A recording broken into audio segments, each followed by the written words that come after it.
কেউই করতে পারবে না। প্রত্যেকটা আর্থে একটি করে মাদারা উচিয়া জন্ম হলেই হবে। মাদারা এখানে একটু চিন্তায় পড়ে যায় আর বলতে থাকে এই উচুচুকির এরকম কথার আসলে মানেটা কি, আরো উচুচুকি রেখে পৃথিবীর দিকে আসতেছে। তখনই মাদারা উচিয়ার সামনে আসে হাগরম উচুচুকি আর বলতে থাকে মাদারা তোমাকে চুজ করা এবং রিভাইভ করা আমার ভুল ডিসিশন ছিল না, তুমি নিজেকে প্রুফ করে দিছো। আমি এখন তোমার উপরে বিশ্বাস করতেই পারি আর এখন তোমার বিশ্রাম নেওয়া প্রয়োজন। মাদারা বলে যে হ্যাঁ আমি আপনার কথা বুঝতে পারতাছি, আপনার কথা অনুযায়ী এটা একটা ছোট বিপদ ছিল। শিনোবি ওয়ার্ল্ড মাত্র একটা রিস্কের থেকে বেঁচে গেছে, কিন্তু সামনে আরো অনেক বড় বড় রিস্ক আসতেছে। তখনই আমরা সাসকে উচিয়া এবং সাকুরার ছেলেকে দেখতে পাই, যে লেডি সুনারের সাথে কথা বলতেছিল। সুনারে ইতামি উচিয়াকে বলে যে ইতামি তোমার টিম মেম্বারসদের সাথে টিম ওয়ার্ক করতে হবে, তুমি এভাবেই চলতে থাকলে তোমার একটা একটা করে মিশন সবগুলোই ফেল হতে শুরু করবে। আর তুমি তোমার বাবা সাসকে উচিয়ার সাথে কখনোই নিজের তুলনা করিও না। তোমাদের পুরো উচিয়া বংশে আমার শুধুমাত্র তোমার বাবা সাসকে উচিয়া কি অনেক বেশি পছন্দ। ইতামি উচিয়া যদি নিজেকে প্রুফ করতে পারে তাহলে আমি তোমার প্রশংসা করতেই পারি। ইতামি উচিয়া বলে যে ম্যাম বোঝার চেষ্টা করেন আমি একাই কাজ করতে চাই, বাকি শিনোবিসরা আমার সাহায্যের বদলে আমার সামনে সমস্যা তৈরি করে ফেলে। সুনারে ইতামিকে বোঝায় যে তোমার এটা বুঝতে হবে যে একটা টিমের দুর্বল এবং শক্তিশালী মিলেমিশে থাকতে হয়। যদি কেউ দুর্বল হয় তাহলে সেও তোমার ভিলেজের একজন শিনোবি, তোমার তাকেও প্রোটেক্ট করতেই হবে। এটাই ভিলেজার্সদের প্রতি ভালোবাসা এবং টিম ওয়ার্ক, আর এটাই তোমার মনকে স্থির রাখবে এবং তোমার প্রত্যেকটা মিশন সাকসেসফুল করায় সাহায্য করবে। ইতামি উচিয়া বলে যে আমার আপনার কথাগুলো বুঝতে একটু সময়ের প্রয়োজন। সুনারে বলে যে ইতামি তুমি এইবারের মিশনে কিরকম ইনফরমেশন পাইছো। ইতামি বলে যে একটা ইনফরমেশন পাইছে আমার আঙ্কেল সেভেন্থ হোকাগে নারুটো উজুমাকির ব্যাপারে, কিন্তু আমার ড্যাড সাসকে উচিয়া বলছে যে সেটা নিজেই হ্যান্ডেল করবে। সুনারে ইতামিকে বলে ওঠে যে ইতামি তুমি কি আমার সাথে ট্রেনিং করবে, অনেকদিন আমি কারোর সাথে ট্রেনিং করি না। ইতামি বুঝে ফেলে যে সুনারে তাকে 3rd ডিগ্রি দেওয়ার জন্য এই অফারটা দিছে। ইতামি বলে যে ম্যাম আমি জানি আমার কথাগুলো আপনার বেয়াদবি মনে হয়েছে, কিন্তু আপনার হাতে মায়ের খাওয়ার আমার কোনোই শখ নাই। সুনারে বলে যে বাহ তুমি দেখি ভালোই বুঝতে পারছো। সুনারে ইতামিকে বলে যে এরপর থেকে কারোর সাথে কথা বলার আগে দেখে নিবা যে সামনের জনটা কে। আমি এখন এখান থেকে গেলাম, আমার অনেক কাজ আছে, কাকাশিকে দিয়ে আসছি কিন্তু সে একা কমপ্লিট করতে পারবে না। ইতামি বলে যে ওহ ম্যাম লর্ড 6 কাকাশি হাটাকের অবস্থা এখন কেমন। সুনারে বলে যে সে মোটামুটি ভালোই আছে আর কিছুদিনের মধ্যে সে একদমই সুস্থ হয়ে যাবে, তোমার তার চিন্তা করা লাগবে না। ইতামি উচিয়া সুনারের সাথে কথা বলার পরে নিজের ঘরের দিকে যাচ্ছিল। ইতামি উচিয়ার মুড অনেক খারাপ হয়ে গেছিল, কারণ সে ভাবতেছিল যে তাকে কেউ বোঝে না কেন। ইতামি আরো ভাবতে থাকে যে আমি তো ভিলেজের ভালোর জন্যই কাজ করি, তাহলে কেউ আমাকে কেন বুঝতে চায় না। আমার ইন্টেনশন একদমই পিউরিটি লেজেন্ডারি সানেন লেডি সুনারের মতো পার্সনের কিভাবে বুঝতে পারে না। তখন ইতামি উচিয়ার সামনে আসে হিমাওয়ারি, যে বলে যে হেই কি অবস্থা তোমার, আর তুমি মিশন শেষ করে বাড়ি কখন আসছো, তোমাকে দেখে মনে হচ্ছে তোমার মুড একদমই খারাপ। ইতামি উচিয়া হিমাওয়ারিকে দেখে অনেক বেশি খুশি হয়ে যায় এবং তাকে হাক করে ফেলে। হিমাওয়ারি বলে যে আরে বা তুমি তো আমাকে দেখে অনেক খুশি হয়ে গেছো। হিমাওয়ারি বলে যে হ্যাঁ অবশ্যই, মুডটা আসলে অনেক খারাপ হয়ে গেছিল, তোমাকে দেখে ঠিক হয়ে গেল, তুমি আমার বেস্ট ফ্রেন্ড বলে কথা।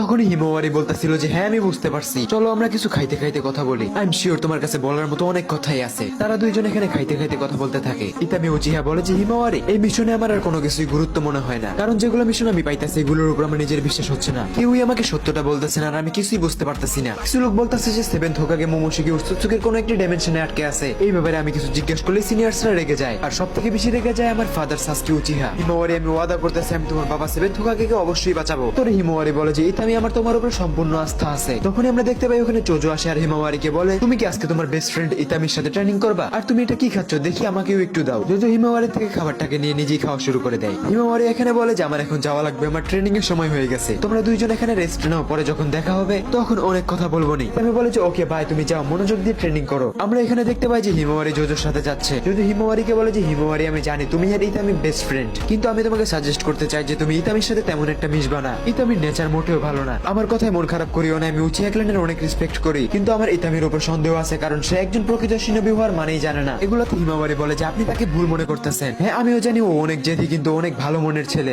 আপনার যদি মনে হয় ইতামি উচিয়া কখনো ভিলেজের জন্য রিস্ক হতে পারে তাহলে আপনি আমার কথা বিশ্বাস করেন, আপনি একদমই ভুল। জোজো বলে যে ওকে হিমাওয়ারি আমি তোমার উপর বিশ্বাস করি, চলো ট্রেনিং শুরু করা যাক। হিমাওয়ারি বলে যে হ্যাঁ অবশ্যই। অন্যদিকে সাসকে উচিয়া নিজেকে আয়নায় দেখতেছিল, নিজের লেফট আই ফোকাস করতেছিল, আর সেই দিনের ব্যাপারে ভাবতে লাগে যেই দিন সে একটি অদ্ভুত চক্র ফিল করতেছিল। এটা ওই দিনই ছিল যেদিন মাদারের রিটার্ন আসছিল। সাসকে ভয় পেয়ে গেছিল। সাসকে উচিয়া এখানে ভাবতে থাকে যে হতেও পারে আমি ভুল, কারণ আমার মনে পড়ে যে সেই দিন আমি যে চক্রটা সেন্স করছিলাম এটা দ্য ঘোস্ট অফ উচিয়া মাদারের লাগতেছিল, কিন্তু চক্রটা একদমই অন্যরকম লাগতেছিল, আরো বেশি ডার্কনেস এবং পাওয়ারফুল লাগতেছিল। একজন শ্যাডো হোকাগে হওয়ায় আমি ব্যাপারটা একদমই ইগনোর করতে পারি না। উচুচুকির অ্যাটাক নারুটোর উদাও হওয়া আর এখন মাদারের প্রেজেন্স, আমি শিওর এটা মাদারা উচিয়াই ছিল, কিন্তু সে আসলে কি চায় আর তাকে রিভাইভ যে করলো আমার খুব দ্রুত জানতে হবে। উনি সাকুরা সাসকে সামনে আসে আর বলে যে সাসকে তোমার কেমন লাগতেছে। সাসকে সাকুরার ফোরহেডে একটি কিস দিয়ে বলে থ্যাংক ইউ সাকুরা, তুমি আমার অনেক সাহায্য করছো, কিন্তু দয়া করে এখন আর সামনে এসো না। সাকুরা সাসকেকে বলে যে তুমি ইনজার্ড আর আমার তোমাকে হিল করতে হবে, আর আমি খুব তাড়াতাড়ি তোমাকে সম্পূর্ণ সুস্থ করে ফেলবো। সাসকে কাকাশি সেন্সের ব্যাপারে জিজ্ঞাসা করে যে সে কেমন আছে, তার হেলথ কি সুস্থ হওয়ার কোন রকম লক্ষণ দেখা যাচ্ছে। উত্তরে সাকুরা বলে যে কাকাশি সেন্সের অবস্থা অনেক বেশি খারাপ, হোকাগের পরটা তার অনিচ্ছাকৃত ভাবে ছাড়া লাগছে, না হলে সেই এখনো সবকিছু দেখাশোনা করতো, কিন্তু কাকাশি সেন্সি এতটাই অসুস্থ যে তার কনফিডেন্স তার শরীরকে তুলতে পারতেছে না।